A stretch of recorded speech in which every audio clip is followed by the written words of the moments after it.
আজি যাব ওলাইছোঁ আমাৰ বাইদেউ ভিনদেউহঁতৰ গাঁৱৰ ঘৰখনলৈ। সিহঁতৰ গাঁৱত এখন নতুনকৈ ঘৰ সাজি আছে, তাৰে আজি ঘৰ লোৱা অনুষ্ঠান আছে আৰু সেইকাৰণে 8টা বজাতে ৰাতিপুৱা একেবাৰে ৰেডি হৈছোঁ। 8:30 বজাত আমি ঘৰৰ পৰা ওলাব লাগিব।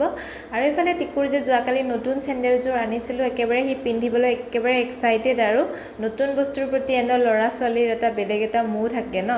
তাৰপিছত এইফালে মামীও আহি পালে আৰু মামীয়ে এয়া মাক চাদৰত পিন মাৰি দি আছিলে আৰু মই প্ৰথমতে চুলিখিনি আধা মেলি লৈছিলোঁ। তাৰপিছত মোৰ মুখখনত একেবাৰে চুলিখিনি ভাল নালাগিলে, মানে মই যিহেতু মোৰ চুলিখিনি অকণমান ভাজ ভুজ আছে, সেইকাৰণে মোৰ কমন ষ্টাইলটো মানে গোটেইখিনি নি পেলাই কাকৰাটো মাৰি ল'লোঁ। তাৰপিছত এয়া ওলাই অহাৰ পিছত এইফালে ডাঙৰ আবা সৰু আবাও উঠিলহি গাড়ীত আৰু এতিয়া আমি এয়া গোটেইকেইটাই গৈ আছোঁ আৰু গৈ আহি এয়া বাটতে মানে আমৃত খোৱা পায়েই আমি দোকান এখনত সোমালোঁ। মানে